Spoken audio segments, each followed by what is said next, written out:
This episode is sponsored by Sentry.io.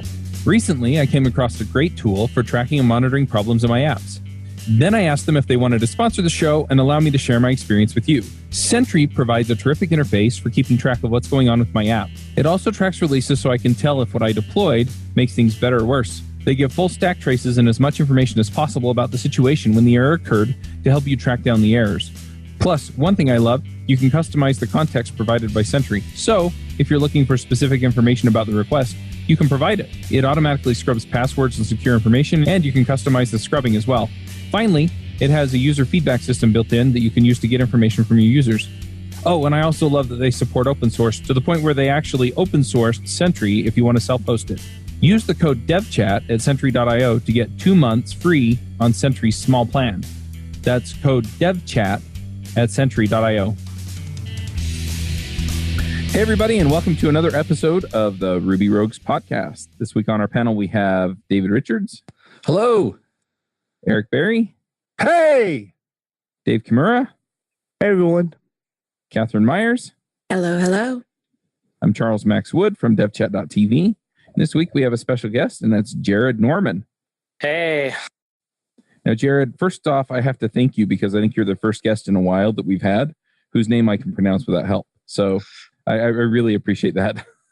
Yeah, I got 3 easy first names as all my names. I'm Jared Raymond Norman. So I don't know how I ended up with 3 first names, but yeah, I mean, nothing against these other folks, but I always feel bad when I say their name wrong. So anyway, do you want to introduce yourself really quickly? Yeah, I'm Jared Norman. I've been programming since I was about 10 years old. I wanted to make computer games and did a bit of that while I was in my teens and stuff. For the past about 7 years, I've been doing Ruby, probably just coming up on 7 years. And these days I run a consultancy called Super Good Software, doing Ruby on Rails stuff, mostly e-commerce and a little bit of SaaS apps and stuff, just consulting for different people. Nice. We brought you in to talk about your article, You Can't Save Everyone. Some exceptions should be left alone. Do you want to just kind of give us the elevator pitch for this blog post, and then we can dive in and talk about some of the stuff that surrounds it? Sure. Yeah. So a lot of the work I do is around a Ruby on Rails e-commerce platform called Solidus and its predecessor Spree. And that's just basically a mountable engine that you can mount in your apps. And one of the things it provides a storefront, it provides an admin interface and a bunch of other stuff. But what it provides is an API. And that API is extensible. So you can add your own controllers to that and provide new APIs for your front end to use or for apps or whatever you want. And one of the things that it had for a really long time was rescue from exception in the controller that you would inherit from. And that caused all kinds of problems because you should really never rescue from exception. But in general, it's not necessarily good practice to always rescue all of your errors. When it rescued any exception, and because it rescued exception and not standard error, it could rescue syntax errors or no method errors or anything. And that resulted in every single exception just getting erased. So if you were using one of the many error reporters, it would just get eaten. If you were doing something like certain practices with RSpec, it would eat your RSpec assertions errors, and RSpec would never report the errors. So that just caused all kinds of problems and made it so we basically had no idea what was happening with errors until we injected our own special error reporting around that.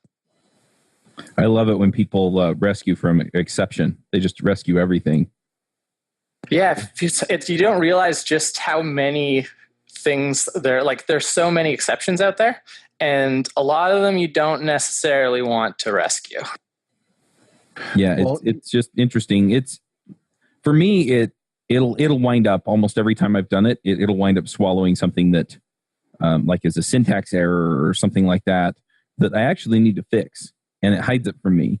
And then I'm sitting there banging my head on the wall going, why in the hell does this not work? And then it's, I have a syntax error and it's swallowing the error. Yeah, that's definitely the biggest one. The development problems that can cause is the worst. In production, at least you've probably got some sort of error reporter hooked up to catch your exceptions and stuff. But with this one, it was just, in development, you'd be banging your head against something and you just have no idea that you just spelled something wrong. Eric, you sound like you're trying to break in. Go ahead. No, I'm very used to like interrupting and then shutting up. So I even get to the point where like when I start talking and I like physically can't stop talking, so I have to cover my mouth like a little child. I've done that. Yeah, it happens every now and then, and I think it's only started since this podcast. So thank you, Chuck, for bringing the child out in me. The thing that I was going to mention is I am going to argue that there is reason to catch every single error, and that would be to inject in there some sort of error reporting tool. So I believe that's how Rollbar and Slack and all these bug platforms work. They just go in and they like catch everything, report it, and then raise the error, right? And I've done that a lot in the past too, where I'm like, okay, well, you catch everything or you catch and then re-raise. Have you seen a lot of use cases in the catch and re-raise? Yeah, there are definitely situations for that. Definitely error reporters. That's where they belong. The broader topic that this sort of made me more aware of was making sure that you're not doing things that reduce your visibility of how your application's working in production. So if all of your exceptions are getting eaten by this rescue from clause, you're gonna have no idea whether something actually unusual is happening. But if an error reporter is catching them and then re-raising them, well, that's acceptable because it's literally telling you that those exceptions happened. What do you think their reason was for doing this? I mean, I think a well-intended programmer was probably just trying to make the API a little more consistent by returning those unprocessable entity codes when anything unusual happened. And eventually it was fixed. They switched it to rescue from standard error eventually. And then later on in Solidus, they completely removed that error handling so that your normal error handling could just do its thing. I'm sitting here trying to think of a good reason outside of error reporting why you would want to rescue from exception. And just because I like playing devil's advocate, and I really can't think of a good reason. Like every time I find one, it's like, let's say if you're creating some kind of UDP communication and you don't care if they got the message or not, but you still wouldn't want to rescue from exception because what if you have a syntax error and stuff like you guys said within the code, then any kind of visibility on that is just completely lost. So I can't find a good reason. Yeah, there are definitely tools that create exceptions that don't inherit from standard error, that inherit from exception directly. So RSpec is a good example of that. The assertion errors in RSpec all inherit from exceptions so that they're not caught by your application's logic in any way, and they bubble up so RSpec can catch them and present those nice errors to you. But that's of course for their specific kinds of errors. It's not exception directly. So one of the books that was written on this topic was written by a Ruby Rogues alumni, Avdi Grimm, on exceptional Ruby. Have you read that? No, I haven't. So I honestly I haven't read it either. Has anybody else read that? Can they shed some light to what that offers? I read it a long time ago. I think it was one of the first episodes we did with Avdi. We read the book and then talked about it. So yeah, I don't. It was like 6 years ago or something. I honestly don't remember. But you can go check out the episode, and most of the stuff that's in there is still very relevant. I mean, the exception handling in Ruby really hasn't changed that much. It's changed a little, with different versions of Ruby, but for the most part, the principles in it are pretty much the same. And most of the errors and error classes are the same. When is using exceptions the right way to go? Like when is capturing exceptions the right way to go? And I asked that with my own personal answer, which is anytime I'm dealing with an external API, is like, for example, I'm dealing with the Amazon API. Their library casts very specific errors that mean very different things. So for me to be able to catch those and handle those differently really makes a big difference. Or anytime I'm building an API for an external system, it seems that those errors are actually a really great way to be able to communicate the response back to the whole class versus just handling parsing the response at that moment. You set up different responses to throw different errors, and all of a sudden you have a very easy to grok library that allows you to communicate with a third-party API. What are your thoughts, Jared? I think it comes down to how much you understand the exceptions that are being raised. So if you have a really good understanding of why a certain exception is being raised, when it gets raised, then by all means, you should be handling that. And as you see new exceptions pop up in your application, maybe that you've never seen before, you should look at them, try and understand why they occurred, and decide whether they warrant some application code to fix them, whether those kind of failures are ignorable, or whether maybe you need to rework how you're approaching the problem, maybe. Yeah, and generally my rule of thumb is that when I'm using an exception, like when I'm specifically raising them, I don't do it very often. But when I do, it's because something is legitimately broken, right? So however I define broken in my app, and it could be that data's not in a state that I want it to be in, and there shouldn't be a way for it to get into that state. But, there's a reasonable, if you're in the console or something, maybe you can, you can do funny stuff in there that you're probably not going to do in your controllers or things like that. So it raises that exception state as opposed to, say, a validation, for example, in Rails, where it's saying, the data you passed in is invalid. The exception state is the data that I got out of the database or something like that, is in a format that I don't accept, or things like that. And then what I do is I look at the exception classes that are already in Ruby and Rails and see if there's an exception there that I can attach a message to that explains it well. And then if there's no exception to that, something like that, then I'll finally turn around and do it. Or in Eric's example, a few years ago, I wrote a library that connected to the project Honeypot, projecthoneypot.org. And it uses DNS lookups to figure out if an IP address is a spam location. And, they run honeypots to figure that stuff out. And so if you made a query that was poorly formatted, it'd raise an exception because that, it's broken, or it's, things like that. And the reason is because it's a third-party library that needs to bubble up problems. And since I don't know the shape of your code, I need some way of communicating it back to you. And so, hey, that's a bad format. That doesn't work. I got a bad response from the API. That kind of thing is where I'm communicating that stuff. But if it's something where I control the entire stack, like Rails, and I can see what's coming in and I can see what's going down to the third-party libraries and everything else, generally I'm not putting an exception on that stuff because I can see the whole picture and I can handle it myself. And so it's really when it has to communicate with something else, or if it's communicating, hey, something here is in a broken state that I don't know how to handle. There's a lot to be said too for when you're raising exceptions that things are in a state that you don't expect, for making sure you communicate in those exceptions enough information to actually help yourself or whoever's actually looking into the problem. One thing I've seen is people pulling data out of, say, nested hashes, and they'll just use square brackets a whole bunch of times to index in there. And then if some element in there is nil, if you've made some sort of error, you'll just get an undefined method square brackets for nil class, which is really unhelpful because you have no idea where in that chain of things the nil actually is. It could be the first one, or it could be the second to last one. And so instead, either attaching the actual hash to the error, or you can just chain fetch if you want. It's kind of ugly, but that way you'll actually get this key didn't exist or whatever, or using dig and then erroring if the result is nil and providing the actual original hash or something like that, just so that you actually have enough information to even attack the problem when you see those kinds of errors. In that example with the hashes, I've also done things where I've actually, so I get the no square brackets for nil class. I've created my own exception for that, and then just done a quick sanity check or something like that on something like the hash or the object that I'm getting back, just to do a quick, this is a valid object kind of thing. And that way I do get more information back. But I like the chaining of fetch. But it can get pretty ugly.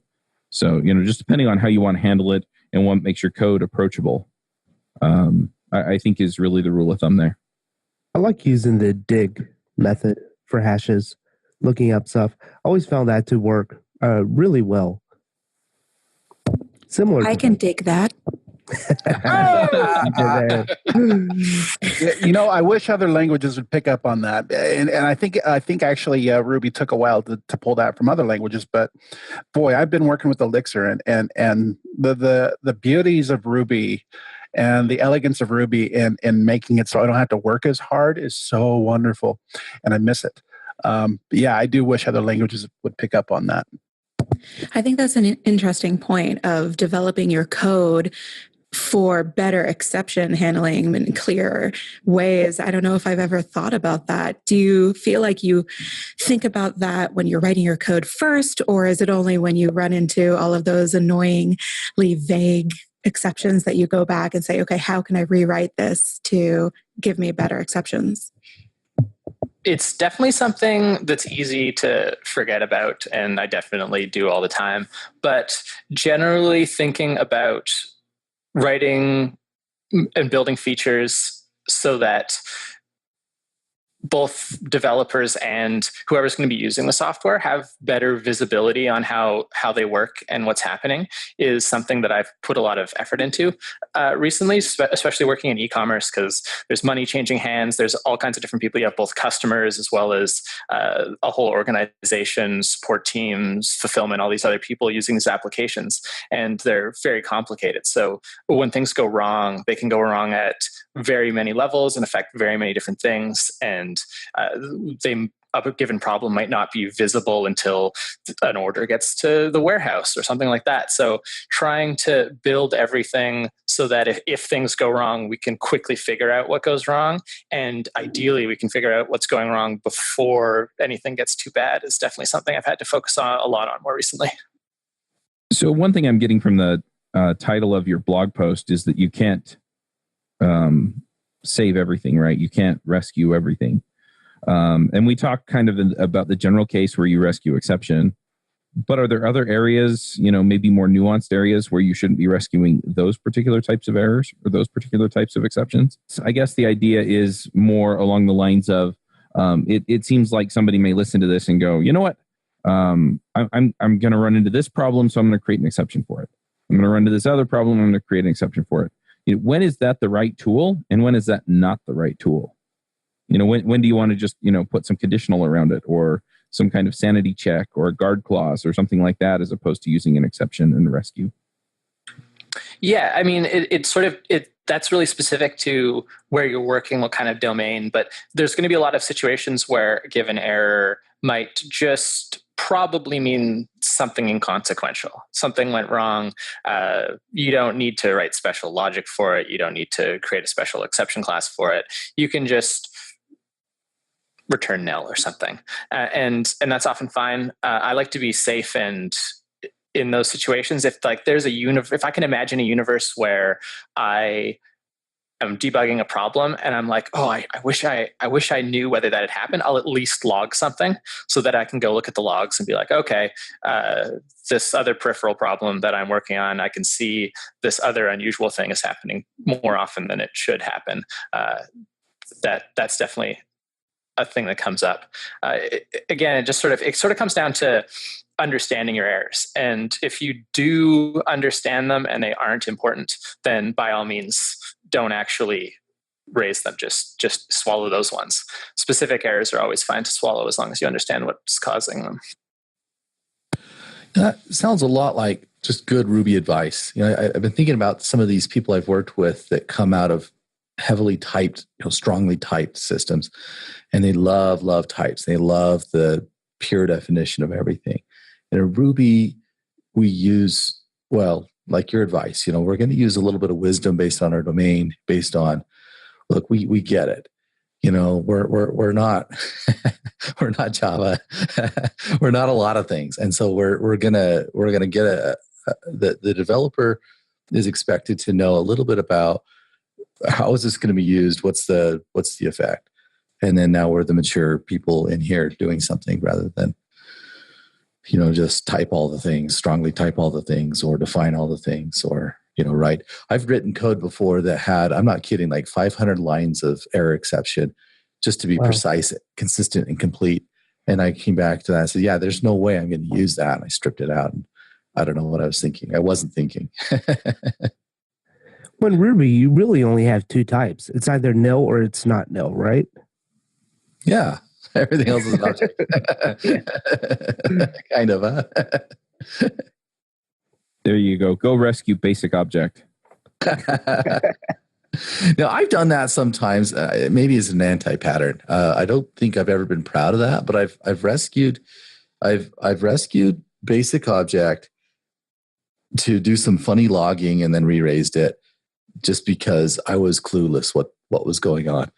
So I remember doing those kinds of things. So that to me is maybe a good anti-pattern, a good, whenever I'm trying to rescue big basic things, I'm basically admitting to myself, I'm out of my league right now. I don't know how the system works yet.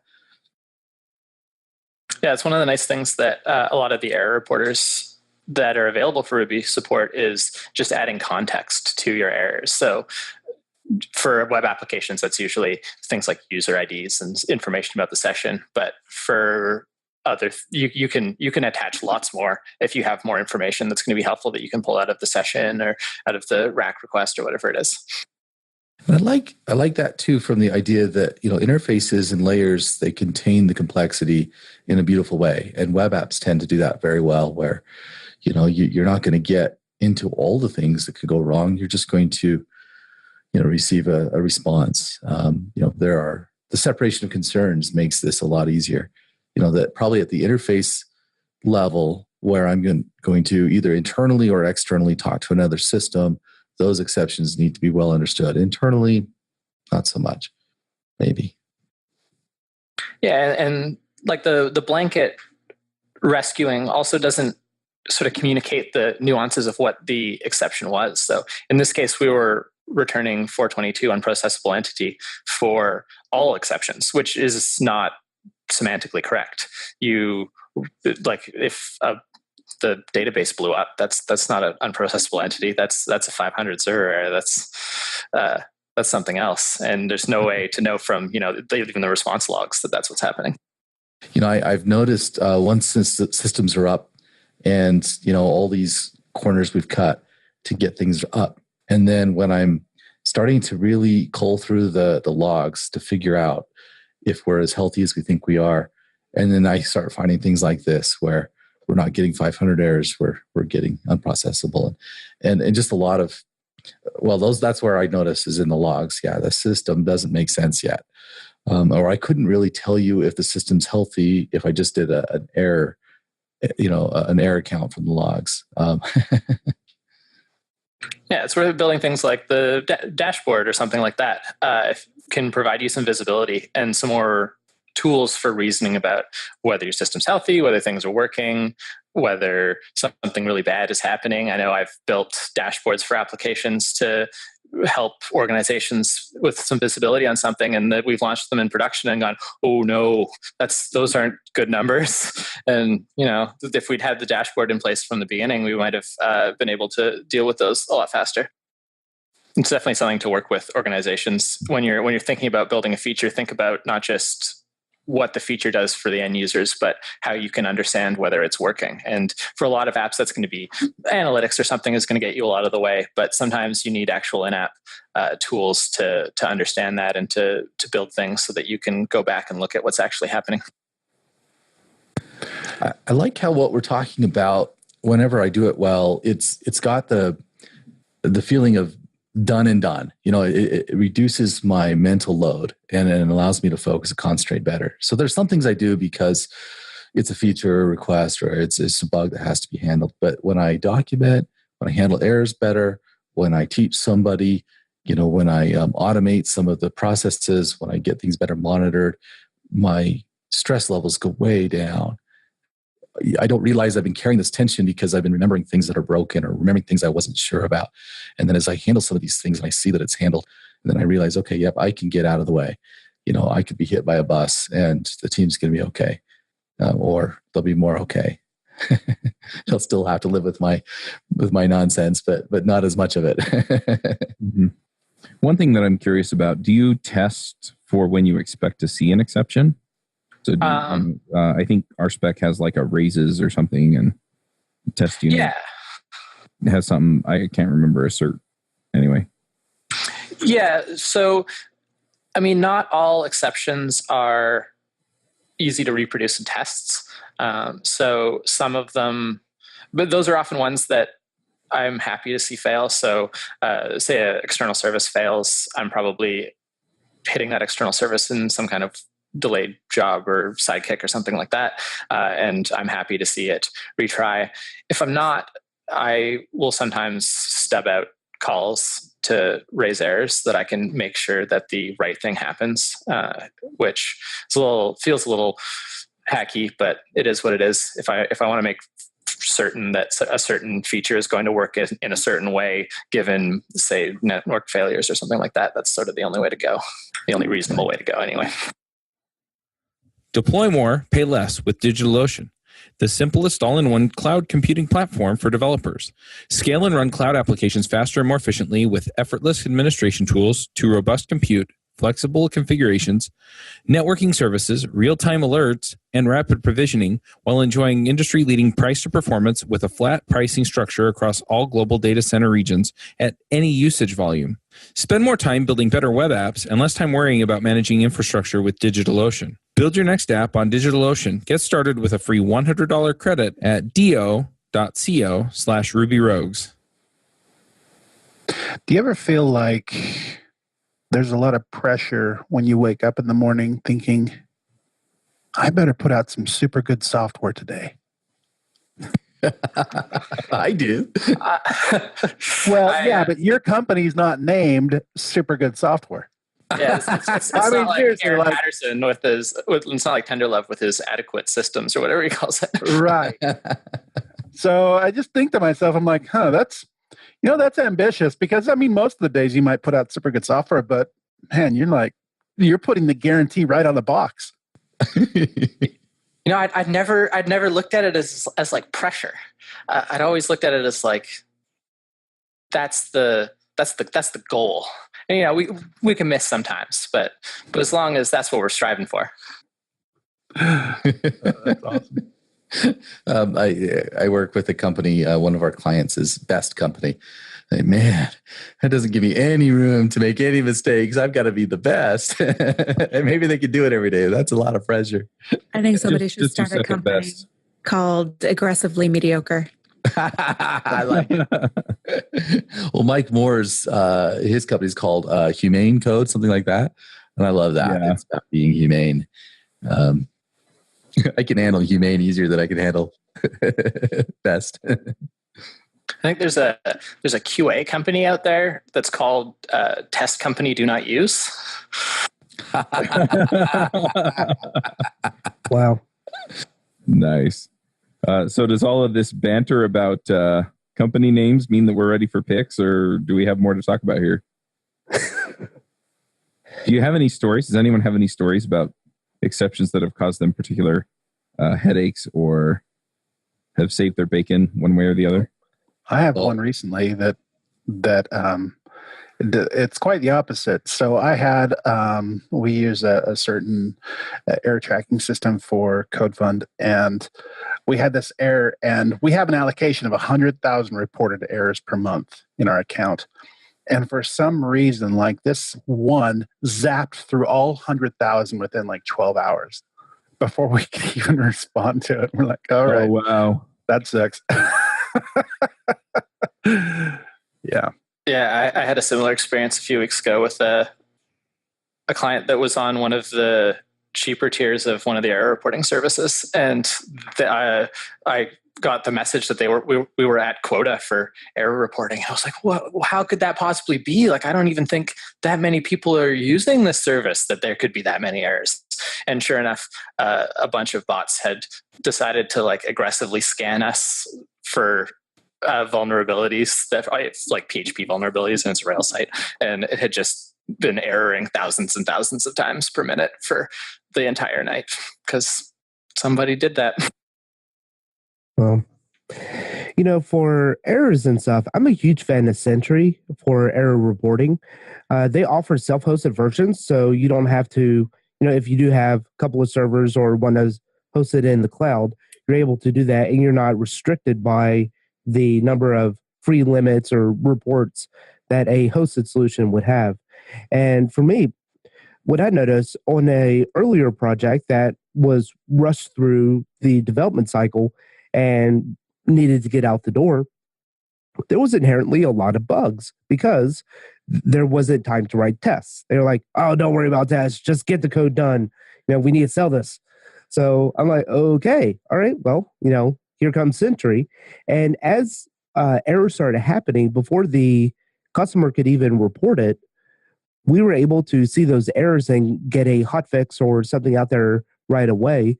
And so, keeping track of your errors or having a good error management software can really help you provide better customer service.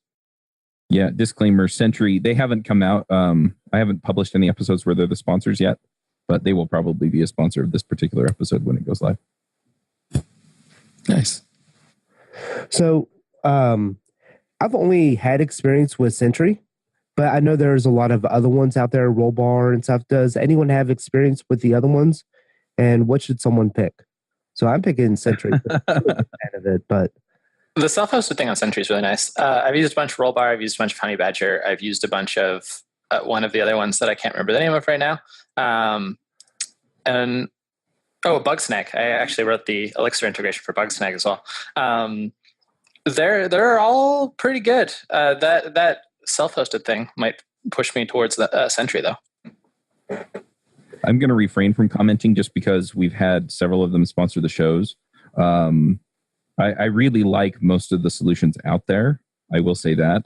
And I wouldn't advise anyone to steer clear of any of the ones that I've used. And I've used a lot of them because I want to be able to speak to what they do well when I put together a sponsorship message. But yeah, Sentry is the one I've used most recently. And like I said, it's due to the sponsorship. And I've been pretty happy with them. I've been pretty happy with most of the other ones too, though, that I've used over the years. So, yep. And I wrote up a blog article on how you can set up and install Sentry on your own self-hosted solution. So I'll use that as one of my picks since we're talking about errors. I think I'll refrain from mentioning anything as well. I've dealt with multiple companies on a advertiser level, so I don't want to show any preference to any of them. But in my experience, all of them are great, and you really can't go wrong. Just using one is the most important thing. Yeah, I can give some general advice, and that is that a lot of them have the basic functionality of collecting the errors and giving you stack traces and things like that. So if you're looking at options, consider which other options you want. So, for example, I was playing with Sentry yesterday, again, because of the sponsorship, and they also offer like a customer feedback feature. So if that's important to you, you might want to look at them. Some of the other ones offer different levels of like application server tracking and things like that. And so if you run into some kind of actual system level error on your server, things like that, they'll track that for you. And so I also hesitate a little bit just to say this one's the best one, because you may need a feature that one of the other ones don't have. And so, yeah, just go look and see what they offer, see how that fits in with your workflow, see if it'll, notify you the way that you want. But most of them integrate with things like Slack and email as well. So yeah, just look at what you want your workflow to be, look at the features they offer, and then make a decision based on that. And, then you're going to be picking the thing that makes the most sense for you. And so if the self-hosting thing is kind of the thing for you, then maybe Sentry is the right answer. If you don't care about that or you don't want to bother with it and somebody else offers a feature that Sentry doesn't have, then go with them. But yeah, that most of them do a terrific job as far as what we're talking about. So. Well, what's interesting for me is that, obviously as application developers, we want to build good systems, but I end up in a lot of conversations with people around business intelligence and the lifetime value of a customer and what their experience is, how often they come, and what kinds of experiences they're having. And so we're looking at things like errors, and we're looking at things like value add experiences. So we're trying to track from a data perspective, where we want to track how are we doing, and are there a group of people? Sometimes there's power users that just hit a lot of errors, and so coming up with what's your workflow and how does this work, and what kinds of things have we got to do for these people? Because one of the most expensive things, probably the most expensive thing for a SaaS company, is build the software, and the second most expensive thing is the churn.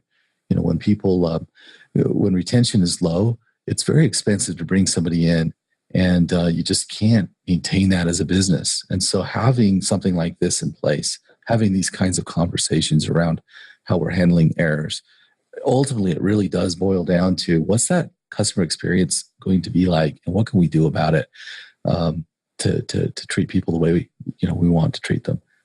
Yeah, one of the things a lot of the error reporters support now is JavaScript error reporting as well, which is extremely noisy, but can really save you if you've got something really weird happening for some chunk of your user base. It's really tough because everyone's weird browser extensions are going to cause all kinds of dumb errors that have nothing to do with your application. But it does provide some visibility that sometimes you need, especially if you have a really JavaScript heavy app or experience on your site. Yeah, and since users are not all created equally, their value to us and our value to them, and so it's really easy to get lost. If I just add it up, say, yeah, I'm getting about this many errors per hour, that doesn't tell me much.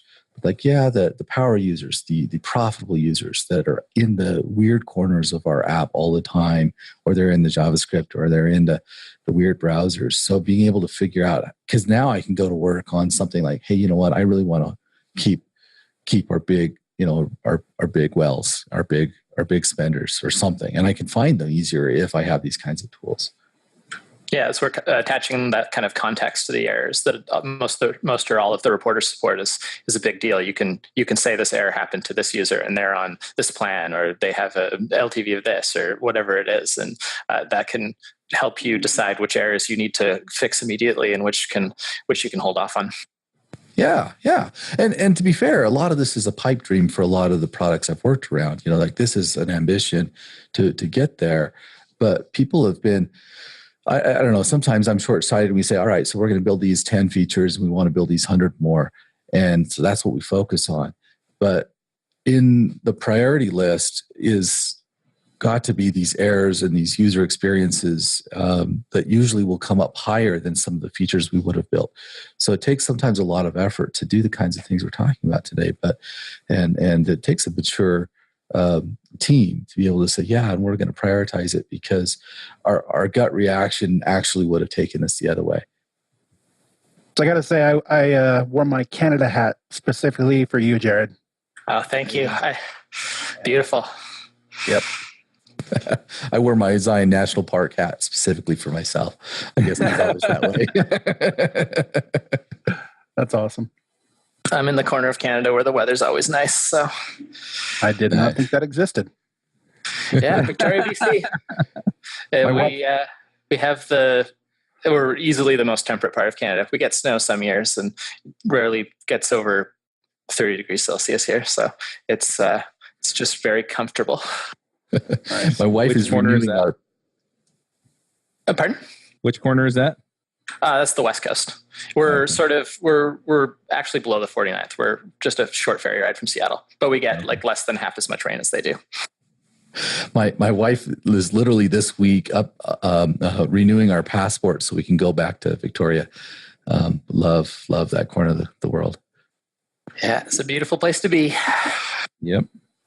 All right. Well, anything else we want to talk about before we do picks? I will take the long silence as a no. Well, so let's go ahead and do picks. Do you run your own freelance business? Or maybe you're thinking about picking up some business on the side? Well, then you need FreshBooks. FreshBooks is the quickest and easiest way to get invoices out to your clients. It's easy to use. It works anywhere, available from any device, on the desktop, iPhone, iPad, Android, and all of your data is backed up and secure. And it makes it really easy to get organized and get paid. You'll be tracking time, logging expenses, and invoicing your clients in no time.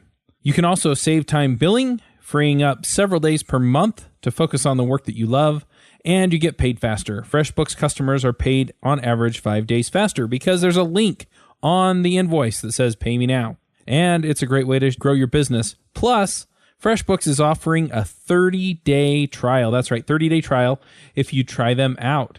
So go to gofreshbooks.com/devchat and enter devchat in the How Did You Hear About Us section.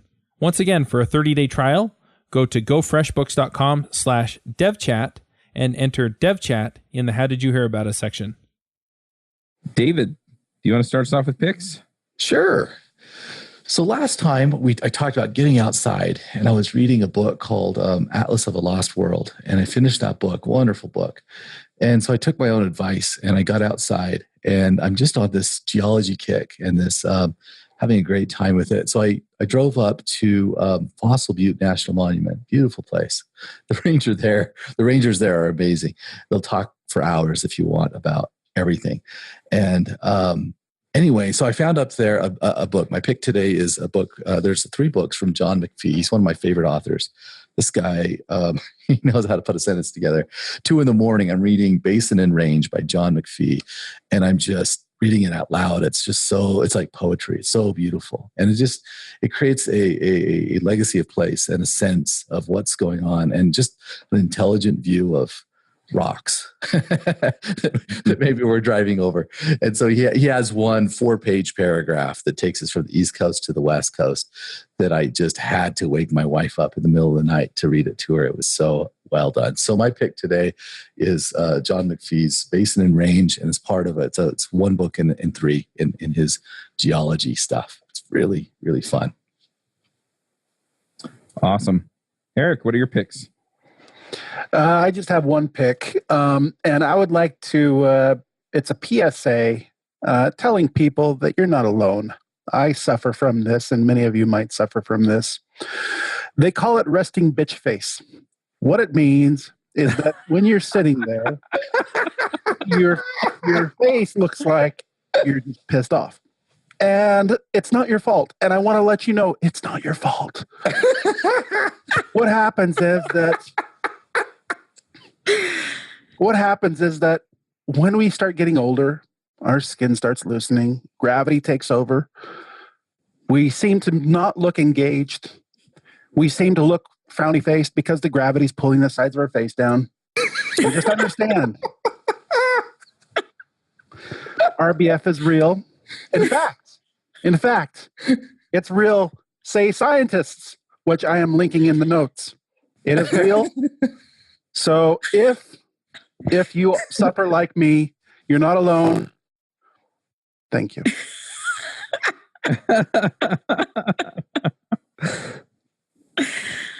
So how do I explain this to my wife that she has resting bitch face? Or do I just I don't think that's a good thing to bring up. How nice is your couch, Shane? In fact, I take it back. How nice is your brother's couch?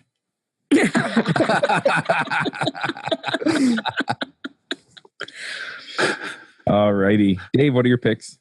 All right, so my first pick is the blog post for configuring a Sentry server on Ubuntu 16.04. It's I'll post a link to it, and Sentry is really awesome, and I love it. But setting it up initially was kind of a bit of a mystery. So I documented it mainly for myself, but then hopefully it'll bring help to others. And my second pick is this course that I'm going through at our local church called Re-Engage. It is a marriage enrichment program that we're using to really just strengthen our marriage. And it's for marriages in any stage, whether you're struggling to get along, it's broken, or you just want to grow closer as a couple. So it's something that I've really enjoyed being a part of for the past year. And it's something that my wife and I are now becoming leaders to help other couples. So I'll post a link to that, and it's something that I would really recommend if you're married and if you're married. So they have courses all over the U.S. and stuff, except for Utah for some reason. Cool. Catherine, what are your picks? Since it's summertime and there's lots of travel, my pick this week is Scott's Cheap Flights. It is a newsletter that will let you know when there's a really cheap flight somewhere. So I definitely keep an eye on it, especially if I know, hey, I have 2 international weddings next summer.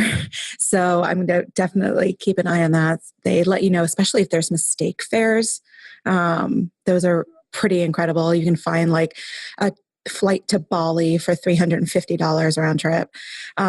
It's a blessing and a curse, though, because you want to go on vacation all the time. You know. And then you get end up on the face. FBI watch list. Nice. All right, I'm going to jump in with a few picks. So this last weekend, I spent my weekend working on my yard, which means Dave picks his toys pretty often on the show, and I didn't get to play with my toys. I went and rented some. So I rented a tiller because we sprayed all the grass in our yard and just killed it because we wound up killing more weeds than grass by doing that. And anyway, yeah, our yard was in pretty sad shape. So I just tilled it all under. It's rained the last 2 days, and that's kind of helped break things up, I think, in the soil a bit. But yeah, so Home Depot tool rental is one of my picks. They have a few tools that I don't use often enough to go buy on my own. And the tiller was one of them. So I wound up tilling my yard and my neighbor's yard. And anyway, so yeah, we got that done. And then I also, the local dump collects green waste, and they sell a cubic yard for $20. And so I went and got a few yards of mulch for my yard. And so it's pretty interesting how far you can go on a budget, I guess, if you're trying to do it yourself. So yeah, I'm going to be laying sod if David or Eric want to come over on Saturday. Anyway, and I'll be working on my sprinklers and stuff on Thursday. But yeah, it turned out to be really helpful. And then one other pick that I have in about 2 weeks is re-record this. This may come out after, but anyway, I'm going to be at Podcast Movement in Philadelphia. And so if you're interested in meeting up, it's funny how many people I've met at podcast events for podcasters that turn out to be listeners of one of the shows. So anyway, if you're interested in meeting up, that would be awesome. And then one last pick, and this isn't a JavaScript show, but we do plenty of web development, Framework Summit. And that's at the beginning of October in Park City, Utah, which is out in our neck of the woods. They're basically bringing in the core teams from Vue, Angular, and React, and some of the other ones. I think Tom Dale's coming from Ember, and they've got a bunch of other folks. And basically, it's a conference about web frameworks or JavaScript front-end frameworks. And so you kind of get the state of all these different frameworks. I'm actually giving the talk, the 15-minute talk on Stimulus. And so we should probably do an episode on that so I can run through it on the show. But anyway, so if you want to come out to that, I'm also looking forward to meeting up with people at that event. So I'll just put those out there. And then finally, if you are a podcaster, I'm getting to the point where I'm looking for users for my podcast app that I've been building for a while in Rails for my particular needs. And I want to make sure that some of the stuff that's specific to how I do things isn't so specific that nobody's going to want to use it. So if you're interested in any of that, I will probably let you use it for free for a while before I, make you pay for a subscription. So anyway, if you're interested in any of that, feel free to reach out to me. And my email is chuck@devchat.tv. Jared, what are your picks? One of my picks is I was in Seattle a couple months back for DeconstructConf, which was a really excellent conference, and that could be a pick too. I'll definitely be going back to that next year. A lot of really interesting talks there. But while I was there, I visited the Living Computers Museum there, and it's this really, really cool museum that has all kinds of really old computers. So they have all kinds of mainframes, they have all kinds of early personal computers, all kinds of really interesting hardware. And one of the coolest things is you can actually use a lot of it. So if you want to go in and sit down at a PDP-11 and start hacking out some code on it, you can actually go in and do that. As well as if you have kids or something, it has a whole bunch of stuff geared towards kids. So that was a really cool experience. I know a lot of people from the conference went and had a ton of fun, and I went with a friend of mine as well. And it's just a blast getting to play with all those really old computers. My other pick is fuzzy finders. So there's a couple of really good command line fuzzy finders. FZF is one of them, and fuzzy, spelled FZY. Or Z, I guess, for the Americans listening. They basically take in input as a bunch of lines and provide you an interface for fuzzy matching on that on that, and that's like Control P and in some of the popular editors or something like that.